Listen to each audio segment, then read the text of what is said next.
He told himself that certainly Abilene would come and find him. This, Edward thought, is much like waiting for Abilene to come home from school.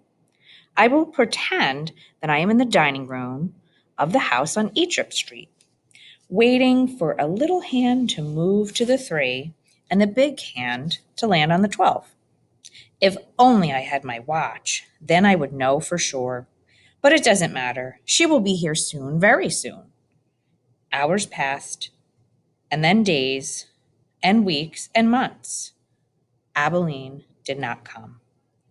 Edward, for lack of anything better to do, began to think. He thought about the stars. He remembered what they looked like from his bedroom window. What made them shine so brightly, he wondered. And were they still shining somewhere, even though he could not see them? Never in my life, he thought, have I been farther away from the stars than I am now. He considered, too, the fate of the beautiful princess who had become a warthog. Why had she become a warthog? Because the ugly witch turned her into one. That's why. And then the rabbit thought about Pellegrina. He felt in some way that he couldn't explain to himself that she was responsible for what happened to him. It was almost as if she, and not the boys, had thrown Edward into the ocean. She was like the witch in the story. No, she was the witch in the story, thought Edward. True, she did not turn him into a warthog, but the same thing, just like punishing him, although for what he did not know. On the 297th day of Edward's ordeal, a storm came. The storm was so powerful that it lifted Edward off the ocean floor and led him in a crazy, wild, and spinning dance. The water pummeled him and lifted him up and shoved him back down. Help, thought Edward. The storm and its ferocity actually flung him all the way out of the sea, and the rabbit glimpsed just for a moment the light of the angry and bruised sky. The wind rushed through his ears. It sounded to him like Pellegrina laughing. But before he had time to appreciate being above water, he was tossed down back into the depths. Up and down, back and forth he went until the storm wore itself out, and Edward saw that he was beginning again his slow descent to the ocean bottom. Oh, help me, he thought. I can't go back down there. Help me. But still, down he went. Down, down, down. And then, suddenly, the great wide net of a fisherman reached out and grabbed the rabbit. The net lifted him higher and higher until there were almost unbearable explosion of light, and Edward was back in the world, lying on the deck of a ship, surrounded by fish.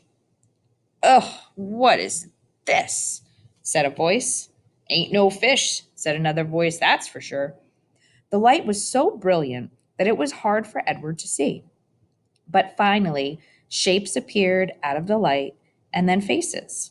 And Edward realized that he was looking up at two men, one young and one old. Looks like some toy, said the grizzly old man. He bent and picked up Edward and held him by his front paws.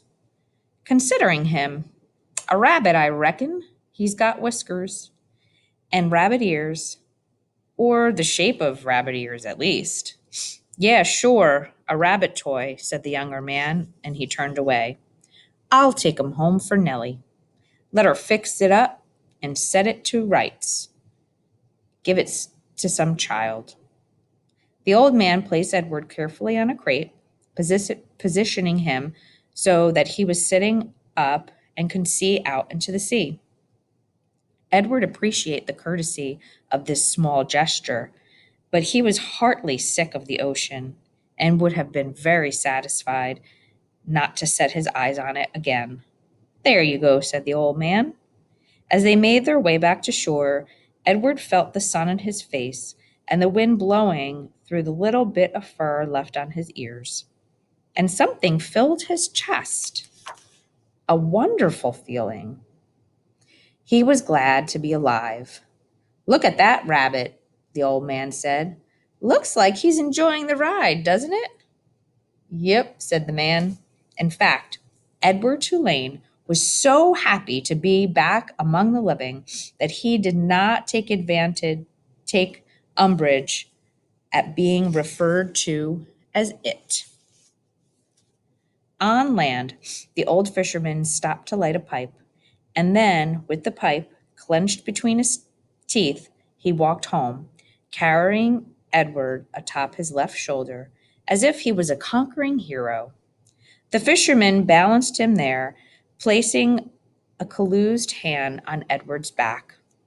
He talked to him in a soft, low voice as he walked. "You'll like Nellie, you will," said the old man. "She's had her sadness, but she's an all right girl." Edward looked at the small town blanketed in the dust, a jumble of buildings huddled together, the ocean stretching out in front of all of it, and he thought that he would like anything and anybody that was not at the bottom of the sea. "Hello, Lawrence," called a woman from the front of the shop. "What have you got?" "Fresh catch," said the fisherman. "Fresh rabbit from the sea." He lifted his cap to the old lady and kept walking. "There you are now," said the fisherman. He took the pipe out of his mouth and pointed it with the stem of it at the stars in the purpling sky. "There's your North Star right there. Don't ever have to be lost when you know where that is." Edward considered the brightness of the small star. "Do they all have names?" he wondered. "Listen to me," said the fisherman, talking to a toy. "Oh, well, here we are then." And with Edward still on his shoulder, the fisherman walked up a stone-lined path and into a little green house. "Look here, Nellie," he said. "I brought you something from the sea." "I don't want nothing from the sea," came a voice. "Aw, now, don't be like that, Nell. Come and see then." An old woman stepped out of the kitchen, wiping her hands on an apron. When she saw Edward, she dropped the apron and clapped her hands together and said, "Oh, Lawrence, you brung me a rabbit." "Direct from the sea," said Lawrence. He took Edward off his shoulder and set him up on the floor and held his hands and made him take a deep bow at the direction of Nellie. "Oh," said Nellie. Here she clapped her hands together again, and Lawrence passed Edward on to her. Nellie held the rabbit out in front of her and looked him over from tip to toe. She smiled. "Have you ever in your life seen anything so fine?" she said. Edward felt immediately that Nellie was a very discerning woman. "She's beautiful," breathed Nellie. For a moment, Edward was confused. Was there some other object of beauty in the room? "What shall I call her?" "Susanna," said Lawrence. "Just right," said Nellie. "Susanna." She looked deep into Edward's eyes. "First off, Susanna, you will need some clothes, won't you?" Edward was very concerned. She?